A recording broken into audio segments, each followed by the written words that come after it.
Yang saya hormati dan yang dimuliakan oleh Allah Subhanahu wa taala, Bapak-bapak dan ibu-ibu serta adik-adik sekalian, jamaah sholat tarawih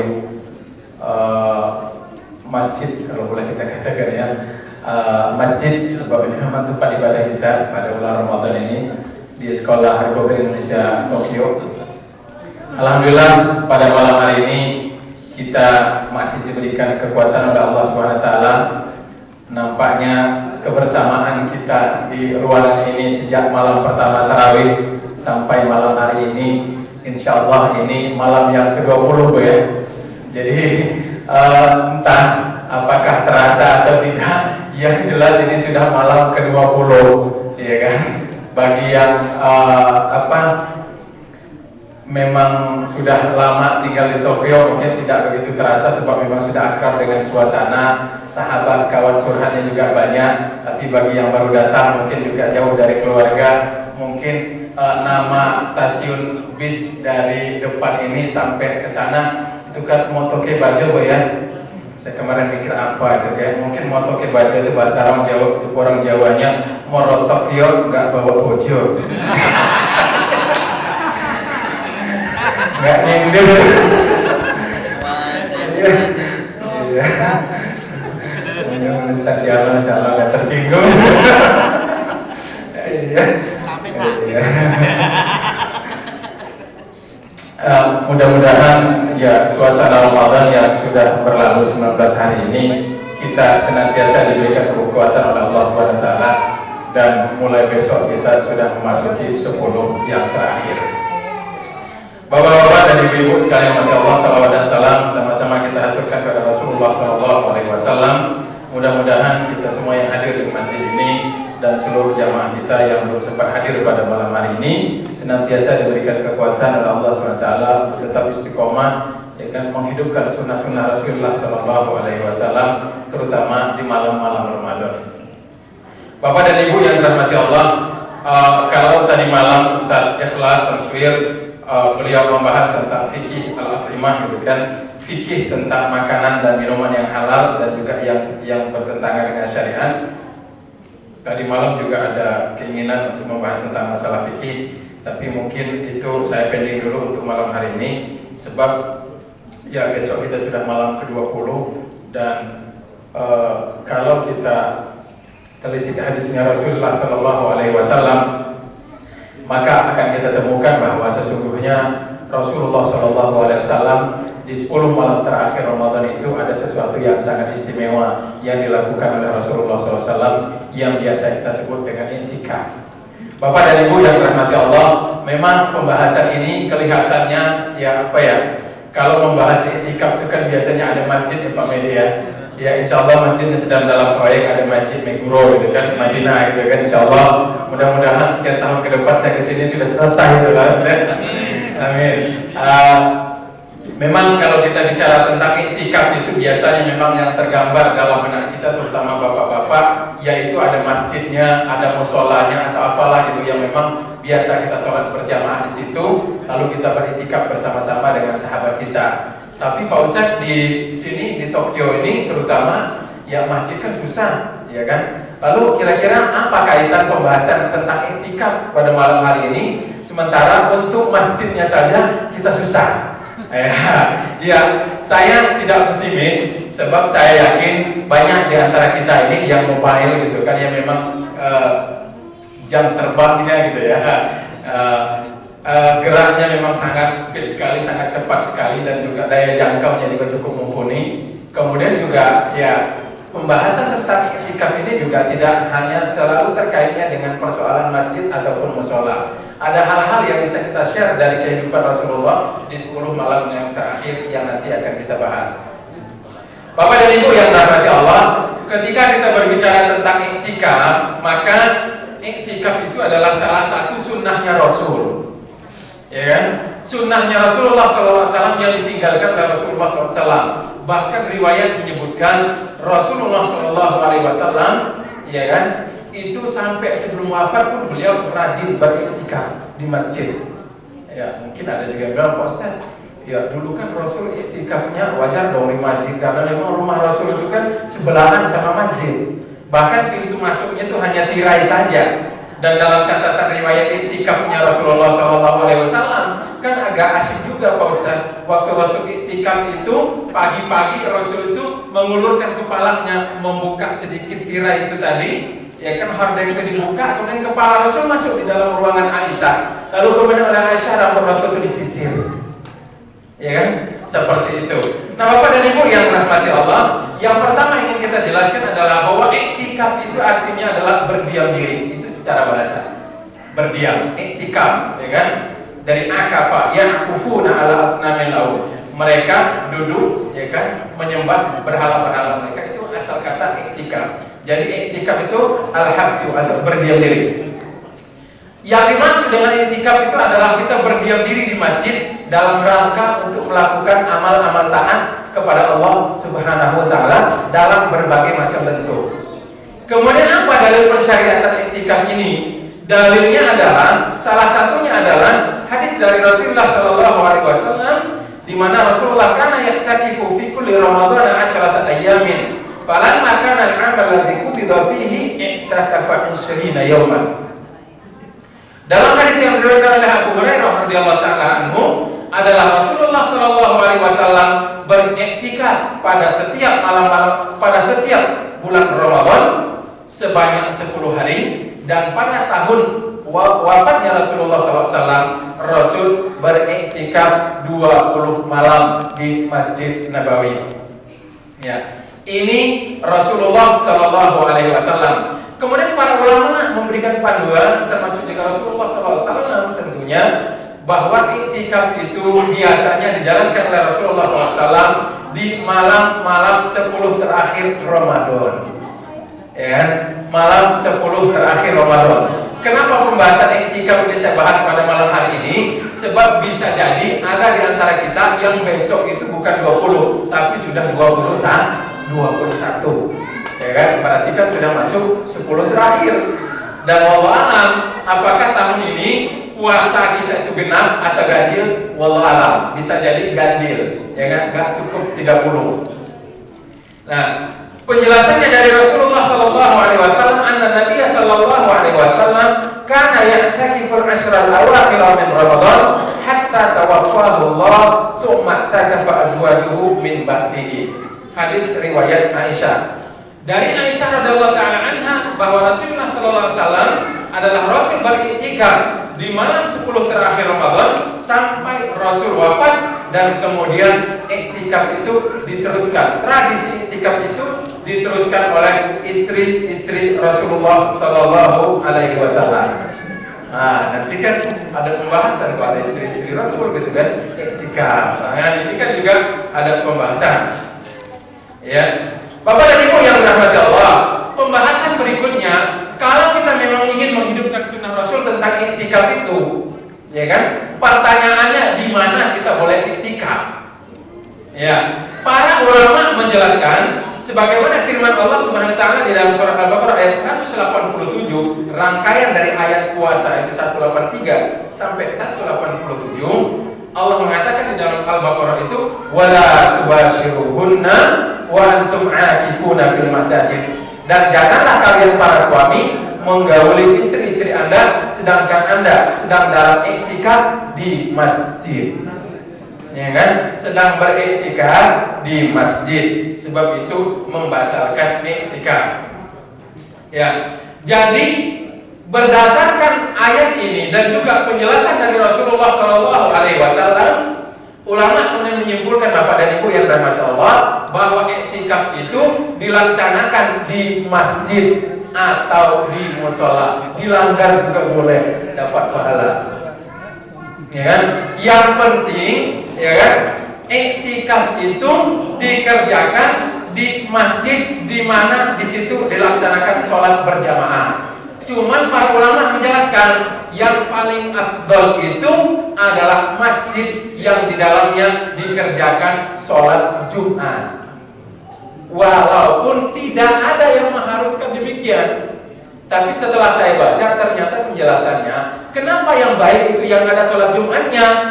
Sebab kalau di situ ada sholat Jumatnya, secara otomatis Bapak-bapak yang sedang iktikaf itu pada hari Jumat, sebabkan 10 hari kan, pada hari Jumatnya mereka tidak perlu keluar mencari masjid yang ada sholat Jumatnya, sebab di situ sudah ada sholat Jumat. Seperti itu. Jadi dua-duanya boleh, ya kan? Di masjid yang ada sholat Jumatnya atau di musola dalam bahasa kita juga boleh, tidak masalah. Nah, itu tentang tempat kita beriktikaf, ya kan? Kemudian pembahasan berikutnya tadi hadis dari Abu Hurairah yang menjelaskan bahwa Rasulullah SAW iktikaf, ya kan, sepanjang hidupnya, kemudian sampai beliau wafat. Bahkan tradisi itu diteruskan oleh para istri Rasulullah SAW. Ada satu pembahasan khusus, bolehkah wanita beriktikaf? Jawabannya adalah boleh, asal aman dari fitnah, ya kan? Boleh asal aman dari fitnah. Ada sebuah riwayat dari Aisyah radhiyallahu taala anha berkatakan Rasulullah SAW ya'takifu fi kulli ramadhana wa idza shalla al-ghadata dakhala makanahu alladhi i'takafa fihi qala fasta'dzantuhu fasta'zanathu Aisyah. Adalah Rasulullah SAW biasa beriktikaf pada bulan Ramadan. Apabila selesai dari sholat subuh, beliau masuk ke tempat khusus iktikaf beliau. Dia, maksudnya Yahya bin Sa'id Qarawinya berkata, kemudian Aisyah radhiyallahu taala anha meminta izin untuk bisa beriktikaf bersama beliau, maka Rasul pun mengizinkannya. Dari riwayat ini bisa kita simpulkan bahwa pada saat itu termasuk Aisyah radhiyallahu taala anha itu juga beriktikaf bersama Rasulullah sallallahu alaihi wasallam di masjid, tapi posisinya aman. Ya kan? Seperti itu.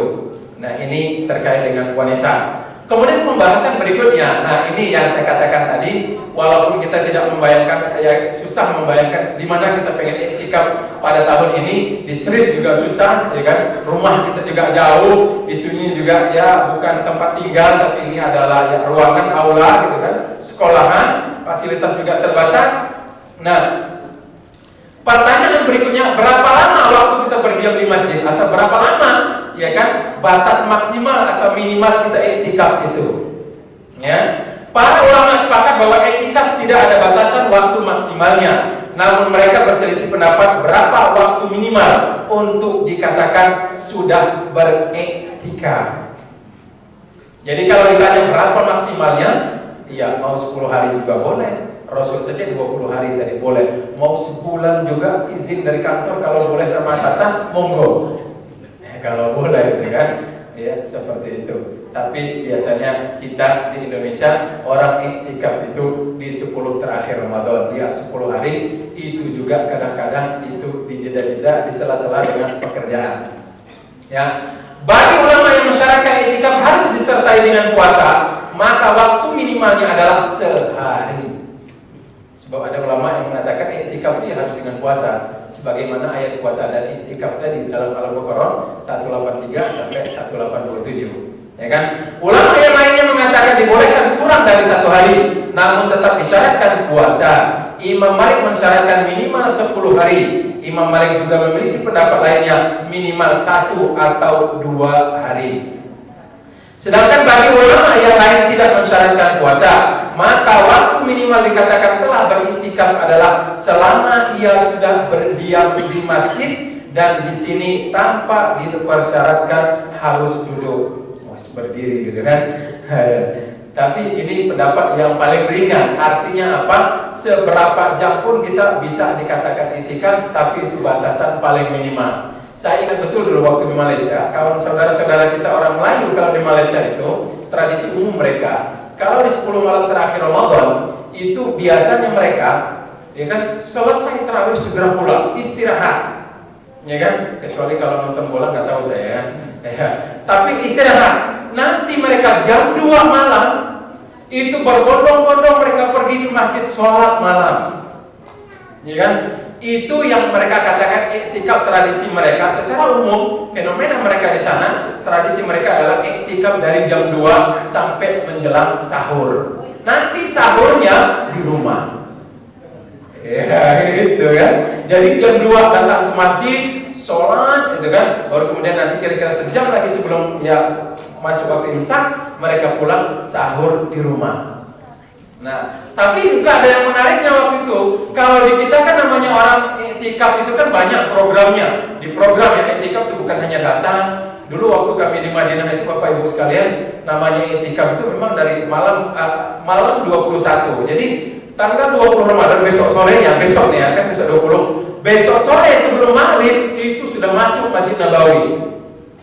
10 hari nggak keluar, nggak pulang ke asrama. Apa yang kita bawa? Ya karena musim dingin, bawaan selimut tebal itu. Iya kan?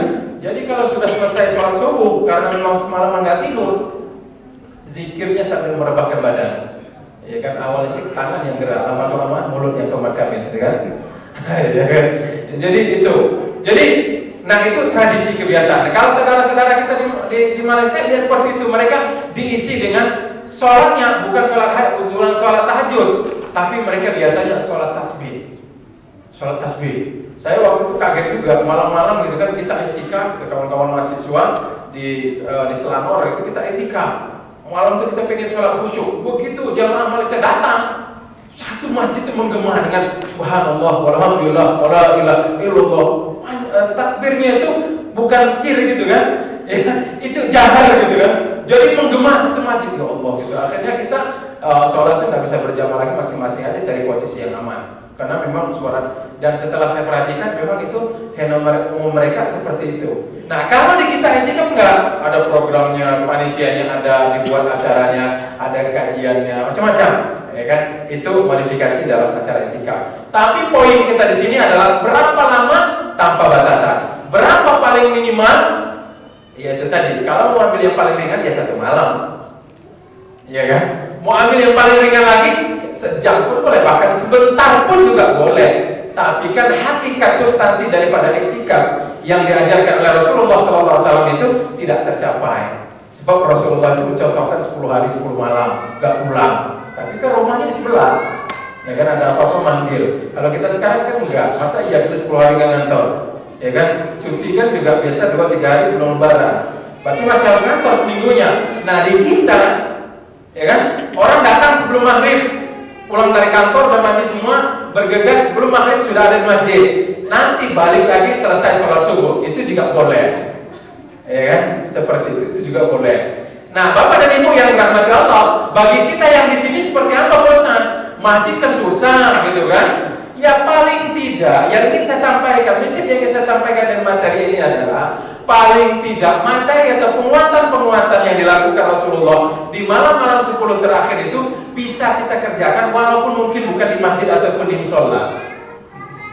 Bahwa ternyata Rasul di malam-malam terakhir Ramadan itu, Rasul itu ya kalau dalam bahasanya Rasul dalam sebuah riwayat itu, karena Rasulullah SAW idza dzakara al-ashra al-awakhir, ya kan? Apa kata Rasulullah? Adalah Rasulullah SAW apabila sudah memasuki 10 terakhir Ramadan, apa yang dilakukan oleh Rasulullah? Syadda mi'zarahu. Rasul mengencangkan ikatan sarungnya. Ya kalau dalam bahasa kita sarungnya, karena Rasul kan pakai sarung. Kita kan pakai sarung gitu kan. Kalau Rasul izar itu kain itu dikencangkan gitu kan. Itu ya ulama mengatakan itu kinayah bahwa Rasul tidak banyak di rumah, tidak banyak bersama dengan keluarganya. Ya kan? Seperti itu. Kemudian yang kedua, wa aiqadha alahu. Selain Rasul mengencangkan ikatan pinggang ikatan sarungnya gitu kan, kainnya, kinayah dari bahwa Rasul tidak bersama dengan keluarganya. Yang kedua, Rasul itu ikut membangunkan anak dan istrinya, semuanya diboyong ke masjid biar sama-sama menghidupkan malam 10 terakhir Ramadan. Kemudian yang ketiga, wa ahya lailahu. Kemudian yang ketiga, Rasulullah SAW menghidupkan malam-malam 10 terakhir itu dengan banyak melakukan ibadah. Di antaranya adalah sholat tahajud. Itu yang saya katakan Bapak dan Ibu yang bertaubat pada kultum beberapa hari yang lalu atau seminggu yang lalu, bahwa orang yang sudah sholat witir bersama imam di masjid waktu tarawih, tidak ada alasan kita untuk tidak sholat lagi di malam hari setelah kita pulang ke rumah. Yang penting tidak perlu witir lagi. Ya, itu pembahasan sudah selesai. Ya, seperti itu. Kemudian Bapak dan Ibu yang dirahmati Allah, ada beberapa persoalan lagi yang lain, ya kan? Apa yang bisa membatalkan iktikaf seseorang? Andaikan dia bisa iktikaf di masjid, ya kan? Di Tokyo ini kan ada beberapa masjid masjid ya Pak Media kemarin, masjid Turki ada gitu ya, alhamdulillah. Kalau di sini kita sepakat umpamanya di sini ada iktikaf, apakah mungkin nanti dikoordinir oleh struktur KMI gitu kan, apakah semalam gitu kan? Ya itu juga bagus gitu kan, silahkan gitu kan, coba dikoordinir nanti atau bagaimana gitu kan teknisnya. Nah, apa saja yang bisa membatalkan iktikaf? Yang pertama kata para ulama, yang pertama membatalkan iktikaf adalah keluar dari masjid tanpa alasan syar'i dan tanpa ada kebutuhan yang mendesak. Jadi kalau kita iktikaf di dalam masjid itu ikut gayanya Rasulullah SAW, memang yang nggak keluar maksudnya nggak pulang lagi ke rumah. Memang pamit gitu kan, 10 hari, ya atau 3 hari gitu kan, 2 hari gitu kan. Jangan kalah sama kawan-kawan jamaah tabligh yang dia dikit-dikit khuruj, mana? Khuruj berapa hari? 4 hari, kadang-kadang 4 bulan. Ya, kita nggak jauh-jauh, itu kan masjid aja, ya kan? Seperti itu. Apalagi sekarang ini sudah canggih, ya kan? Walaupun kita nggak pulang, ya kan karena wakinya juga penuh, gitu kan? Ya bisa Skype dan segala macam. Artinya semua under control, insyaallah di rumah aman, settle. Ya kan? Itu yang pertama. Yang kedua yang bisa membatalkan iktikaf seseorang andaikan dia iktikaf di masjid, yaitu andaikan dia melakukan hubungan ya suami istri, itu batal iktikafnya. Sebab tadi ayatnya jelas, wala tubashiruhunna wa antum aakifuna fil masajid. Ya kan? Janganlah kalian melakukan hubungan suami istri pada saat Anda sedang iktikaf di masjid. Ya kan? Jadi kalau iktikafnya tadi kita ambil yang paling simpel saja karena memang tempatnya tidak ada fasilitas yang tidak memungkinkan di luar. Berarti kita mengambil poin-poin pentingnya saja, kita mengamalkan sholat malamnya Rasulullah di rumah, itu babnya lain. Ya kan? Itu. Kemudian apa saja yang diperbolehkan bagi orang yang sedang iktikaf? Yang pertama, boleh dia keluar masjid kalau ada keperluan, ada hajat. Ya kan? Umpamanya dia nggak ada yang menyediakan makan. Ya, mau nggak mau dia harus keluar cari makan. Ya, dulu waktu kami belajar di Madinah, orang kalau iktikaf di Masjid Nabawi itu, dan sekarang tradisi itu bukan hanya di Masjid Nabawi, di masjid-masjid kita pun juga banyak. Orang kalau iktikaf 10 terakhir Ramadan itu, kalau masyarakat tahu ada orang iktikaf di situ, biasanya disuplai ke masyarakat. Orang yang paham agama, orang yang paham fadilah memberi makan orang yang sedang iktikaf dan orang yang puasa, berlomba-lomba orang. Dulu kami di Madinah seperti itu. Pokoknya kalau sudah malam 10 terakhir Ramadan itu aman. Ya kan, mahasiswa. Ya, pokoknya uang dapur tuh aman. Pokoknya 10 malam di masjid, nggak pulang kecuali malam takbiran. Ya kan, malam takbiran baru pulang. Begitu orang takbiran malam Id, ya kan, baru kita pulang tuh gotong selimut gede itu baru pulang ke asrama. Besoknya baru lebaran. Ya, seperti itu. Jadi boleh keluar masjid kalau ada kebutuhan, umpamanya ya karena makan, kemudian apa kita sakit harus berobat dan seterusnya, itu diperbolehkan. Kemudian yang kedua yang diperbolehkan ketika iktikaf adalah melakukan hal-hal mubah, seperti mengantarkan orang yang mengunjunginya sampai depan pintu masjid dan bercakap-cakap dengan orang lain, ya kan? Itu juga boleh. Masa iya iktikaf sama sekali diam gitu, disapa orang, diajak ngobrol, nggak nyaut juga kan juga nggak bagus gitu kan? Seperti itu. Apalagi istri nelpon gitu kan, lagi iktikaf ini, langsung dimatikan aja, pasti something gitu kan? Ini kan, ini iktikaf pengambek gitu. Ya, seperti itu. Kemudian yang ketiga, istri mengunjungi suami yang sedang beriktikaf dan berdoa-doa di dalam masjid juga nggak apa-apa. Yang dilarang tadi kan melakukan hubungan itu, artinya ada kunjungan dari istri atau sebaliknya. Kemudian yang keempat, mandi dan berwudu di luar masjid itu juga diperbolehkan, sebab itu adalah hajat, kebutuhan. Yang terakhir, membawa kasur untuk tempat tidur di masjid itu juga boleh, ya kan? Tidak salah, ya, karena memang kita selama 10 hari atau berapa hari lah kita memang sudah niatkan itu di masjid. Ya. Kemudian, kapan kita mulai masuk dan keluar dari masjid? Kalau ikut contohnya Rasulullah SAW, masuk masjid kalau mau 10 malam itu ya memang masuknya di malam 21 sebelum maghrib. Malam 21 sebelum maghrib itulah waktu kita mulai beriktikaf. Ya kan? Baru nanti keluar setelah selesai 10 hari, berarti malam takbiran. Sebagaimana hadis dari Rasulullah SAW, ya kan? Yang dijelaskan oleh Aisyah radhiyallahu anha bahwa Rasulullah SAW seperti itu melakukan iktikafnya. Kemudian Bapak dan Ibu sekalian yang dirahmati Allah, beberapa hal yang perlu diperhatikan ada pada ketika kita beriktikaf. Hendaknya ketika kita beriktikaf, seseorang menyibukkan dirinya dengan banyak melakukan amal ketaatan pada Allah SWT, mulai dari berzikir, wassalawat kepada Nabi, membaca Al-Quran, membaca hadis, dan dimakruhkan memperbanyak perkataan atau perbuatan yang tidak membawa manfaat, apalagi ngobrol biasa. ya kan? Nah itu tidak dianjurkan pada saat itikaf. Intinya itikaf itu adalah kita menyibukkan diri dengan amal-amal istimewa, apalagi malam-malam 10 terakhir Ramadan. Bapak dan Ibu yang dirahmati Allah, karena ini kaitannya dengan masalah itikaf, berarti sebentar lagi juga kita sudah menanti-nanti, ya kan, malam-malam ganjil dari 10 terakhir Ramadan. Tentunya Bapak dan Ibu yang dirahmati Allah, mudah-mudahan pada tahun ini 1435 Hijriah ini kita bisa mendapatkan malam Lailatul Qadar, malam yang kita tunggu-tunggu itu yang akan membawa berkah lebih baik dari 1000 bulan. Tentunya Bapak dan Ibu yang dirahmati Allah, kita tidak perlu berdebat lagi membahas Pak Ustaz itu malam ganjilnya berapa, gitu kan? Sebab kalau kita pakai rumus puasa di Indonesia, semua malam bisa ganjil. Bagi yang puasa duluan, sekarang dia ganjil, kita genap. Besok kita genap, dia ganjil. Ya kan? Kalau kita pakai itu tak ketemu-temu nanti. Ya kan? Pak Ustaz ini ganjilnya ikut waktu Arab apa ikut waktu Indonesia? Nah, ya kan? Pusing lagi kita mikirnya kan? Ya sudah, yang paling aman itu tiap malam kita fokuskan ibadah khusus, sebab ini adalah 10 terakhir Ramadan. Bapak dan Ibu yang dirahmati Allah, dengan demikian insya Allah apabila kita sudah melakukan hal-hal istimewa setiap malam di malam 10 terakhir ini, insya Allah dengan sendirinya malam Lailatul Qadar itu akan kita dapatkan sedang dalam keadaan kita sedang melakukan ibadah. Syukur sekali bagi bapak-bapak yang hobi nonton bola, kemarin final itu sudah di tanggal 14. Ya kan, syukur benar tuh saya lihat, alhamdulillah. Jadi nanti 10 terakhir Ramadan itu sudah lewat deh. Orang yang hobi mania dengan nonton bola selesai. Jadi yang tunggu nanti itu final itu adalah Lailatul Qadar, bukan Jerman vs Argentina lagi, udah selesai babnya itu. Ya kan? Seperti itu. Nah, Bapak dan Ibu yang dirahmati Allah, mungkin ini saja yang bisa saya sampaikan pada kesempatan malam hari ini terkait dengan panduan ringkas tentang itikaf. Ya mudah-mudahan bisa kita ambil intisarinya bahwa walaupun kita tidak menemukan tempat untuk kita yang nyaman, kita beritikaf karena tuntutan pekerjaan, profesi kita, kemudian juga tuntutan juga tugas di rumah dan seterusnya, paling tidak spirit dari iktikafnya Rasulullah SAW itu bahwa 10 terakhir Ramadan itu adalah hari yang istimewa, malam-malam yang istimewa untuk kita memperbanyak tabungan amal kita, sebab malam-malam itu adalah malam turunnya Lailatul Qadar dari Allah SWT. Aku lupa lihat, astagfirullahaladzim. Assalamualaikum warahmatullahi wabarakatuh. Jazakallah khairan katsir, Ustaz.